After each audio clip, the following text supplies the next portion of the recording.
السلام علیکم ناظرین، آپ دیکھ رہے ہیں کشمیر ڈیجیٹل. میں ہوں سعید شبیر حسین شاہ. آج میرے ساتھ اسٹوڈیو میں جو شخصیت موجود ہیں وہ فادر آف سٹی یعنی کہ میئر بلدیہ سید سکندر گیلانی صاحب موجود ہیں. ان سے بات چیت کرتے ہیں. السلام علیکم. وعلیکم السلام جی. کیسے ہیں آپ؟ اللہ کا شکر. آپ ٹھیک ہیں؟ اللہ کا کرم. اچھا مجھے یہ بتائیں کہ آپ کے والد صاحب نثار گیلانی صاحب میئر تھے اور آج آپ میئر ہیں.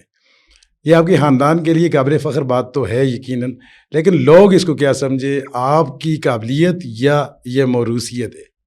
سر آپ نے پہلے تو سب سے شکریہ آپ کا کہ آپ نے بلایا اور ہمیں اپنا موقع مختلف چیزوں میں پیش کرنے کا موقع دیا گپ شپ میں. تو سر بات یہ کہ موروثیت ہوتی تو پھر موروثیت تو پچھلی گورنمنٹ میں ہوتی کہ جب افتخار گیلانی صاحب منسٹر تھے، فاروق حیدر صاحب پرائم منسٹر تھے. کیونکہ جو میں فاروق حیدر صاحب کی میں ان کو آج بھی ماموں کہتا ہوں اور ان سے بالکل میرا ایسا ہے کہ فیملی والا ہے کہ ان کے والد صاحب اور میرے نانا صاحب بچپن کے دوست تھے. فاروق حیدر صاحب کو اور میری والدہ کا بہن بھائیوں والا رشتہ تھا اور آج بھی ہم نے کبھی بھی پرائم منسٹر ہوتے ہوئے بھی ان کو ماموں کہتے تھے اور وہ بھی بھانجا کہتے ہیں. تو اگر موروثیت ہوتی تو اس وقت تو اور بہت لوگ ایڈجسٹ ہو رہے تھے تو میں بھی ہو سکتا تھا. جو میئرشپ کا آپ نے سوال مجھ سے کیا نا، 2021 کے بعد ہم نے بڑی محنت کی.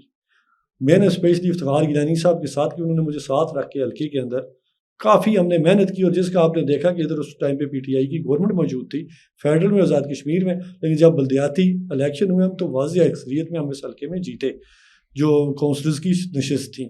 تو اس وجہ سے اس حلقے کے اندر میری ایفرٹ بھی بڑی تھی. دوسرا اوپر سے افتخار گیلانی صاحب کے ساتھ حکمت عملی ساری بہت اچھی رہی کہ ہم نے رزلٹ لیا. تو وہ جو تھا محنت تھی، اس کا محنت کا ریوارڈ مجھے ملا ہے. کہ موروثیت والی بات آپ کرتے ہیں تو موروثیت تو پھر جب وہ منسٹر تھے، جب فاروق صاحب پرائم منسٹر تھے، تو مجھے کسی اچھی جگہ میں بھی چیئرمین ڈیم لگ سکتا تھا، بلدیہ ایڈمنسٹریٹر لگ سکتا تھا، اے جی کا آر ایس پی میں لگ سکتا تھا، بہت سی ایسی ایڈجسٹمنٹ تھی. لیکن جب میں نے محنت کی، محنت کر کے اس حلقے کے اندر ڈلیور کیا، تو میں آج بھی اس بات کا میرا ایمان ہے کہ جو اس حلقے کے اندر میرے شہریان ہیں، میرے بزرگ ہیں، میرے عزیزوں، میری پارٹی کے لوگ ہیں.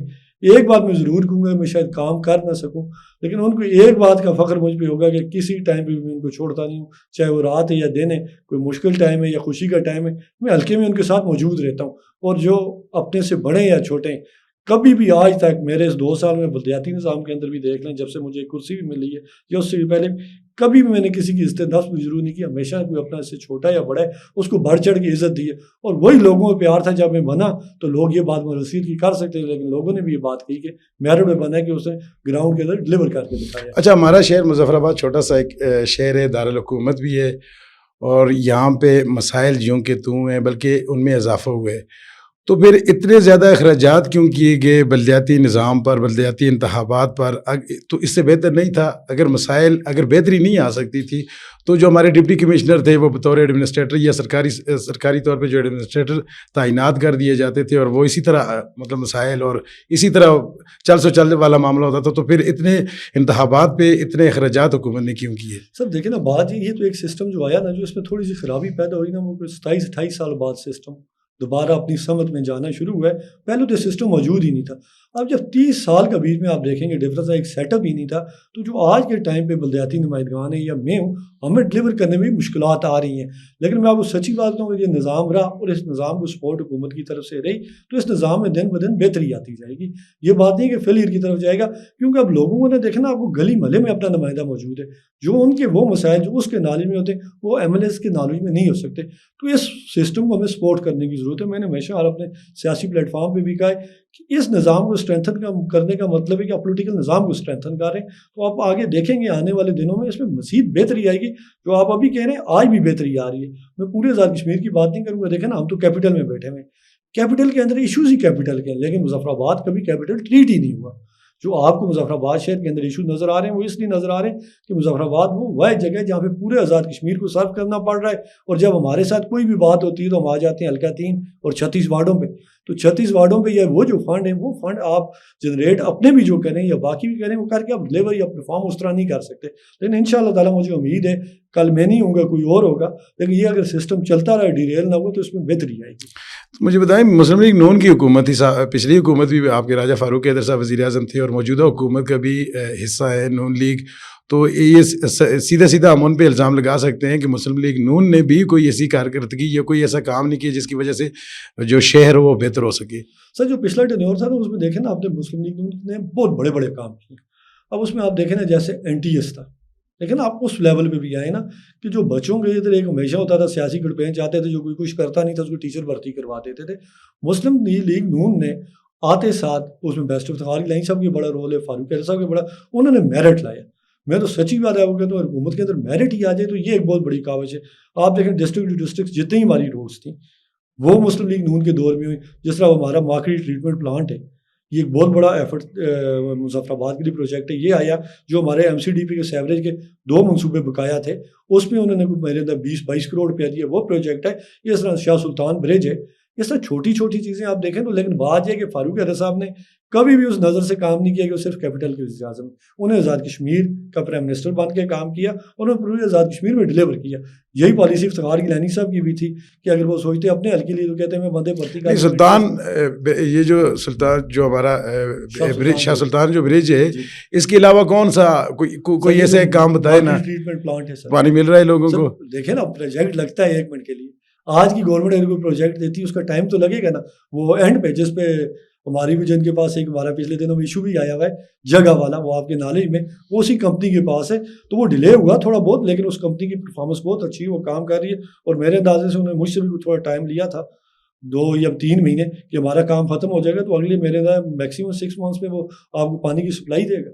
اچھا, لوگ آرام گوشت کھا رہے ہیں. آپ نے پچھلے سے بھی ویڈیو دیکھی جس میں وہ مری ہوئی بھینس ذبح کر کے بھیجی جا رہی تھی. سلاٹر ہاؤس ہماری بنیادی ضرورت ہے, اس کے لیے پیسے بھی فنڈز بھی پڑے ہوئے ہیں, تو پھر اور وہ جگہ بھی منظور ہے, تو کیا ایسی چیز ہے جس کی وجہ سے ابھی تک آپ سلاٹر ہاؤس نہیں بنا سکے, اور وہ جو جگہ ہے اس کے اوپر کون قابض ہیں جو اتنے زیادہ طاقتور ہیں کہ ابھی تک سلاٹر ہاؤس نہیں بن سکا؟ سر ادھر میں آپ کو 2-3 جواب کٹھے دوں گا.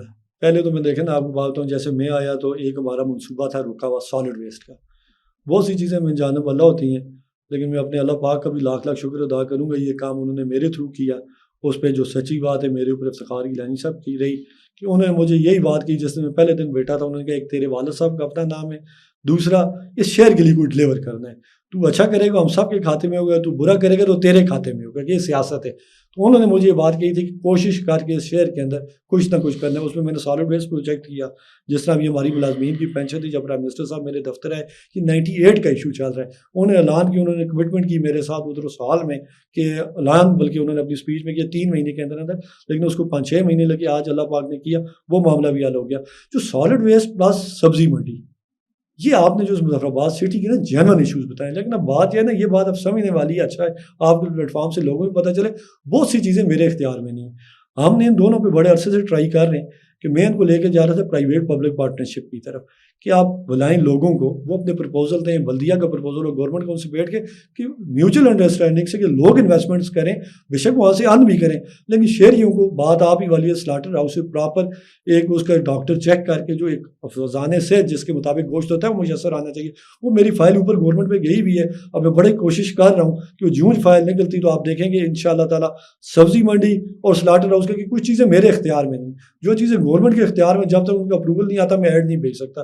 تو جو اپروول آ گیا تو آپ دیکھیں گے اوپن ایڈ جائے گا, اس میں ہر بندہ جو اس میں چاہے جو اس میں انٹرسٹڈ ہے وہ آگے اپنا پرپوزل سبمٹ کر سکتا ہے. اچھا مجھے بتائیں, جب سے آپ میئر بنے تو آپ نے بلدیہ کی انکم میں کتنا اضافہ کیا؟ مجھے تو جہاں تک میری معلومات ہے آپ نے جو چل رہے تھے اسی کے اندر آپ نے اس کے اوپر اضافہ کر دیا. جو ٹیکسز آپ لے رہے تھے پہلے سے ہی لے رہے تھے ان میں اضافہ کر کے آپ نے آمدنی تو بڑھا دی. کوئی اور ذریعہ آپ نے پیدا نہیں کیا جسے؟ جی جیسے آپ کے جیسے میں جب آیا تو ہمارے ادھر ایک پیٹرول پمپ ہے, وہ 45,000 پہ لگا ہوا تھا, تو میں نے آ کے اس کا 1,20,000 روپیہ کرایہ کیا. ٹھیک ہے, میرے ٹینیور میں ہوا ہے کہ 45,000 روپیہ اس کا کرایہ پچھلے 20-25 سال سے چل رہا ہے, اور میں نے آ کے ایک دم اس کا 1,20,000 روپیہ کیا. شاید پھر ان سے ان کی بارگیننگ ہوئی تو 1,10,000 روپیہ میرا فائنل ہو گیا. ان سے جو پے کر رہے تھے اب وہ بھی بڑھ گیا 10%. اس کے بعد یہ جو باہر ایک ہمارا پلانٹ لگا ہوا ہے, یہ بھی میرے 40,000 پہ کرائے پہ جگہ تھی, میں نے آ کے اس کا 65,000 کرایہ کیا. بہت بہت شکریہ سکندر گیلانی صاحب. سوالات کا میرے پاس تو ابھی بھنڈار پڑا ہوا ہے, اور بہت سارے سوالات ایسے بھی ہیں جو رہ بھی چکے ہیں, تو انشاءاللہ پھر آپ سے کسی نشست میں یہ اس پہ بات کریں گے اور آپ سے سوال کریں گے اور جواب لینے کی کوشش کریں گے. ناظرین, آج کی گفتگو آپ نے سماعت کی. اگلے پروگرام تک کے لیے ہمیں اجازت دیجیے. اللہ حافظ.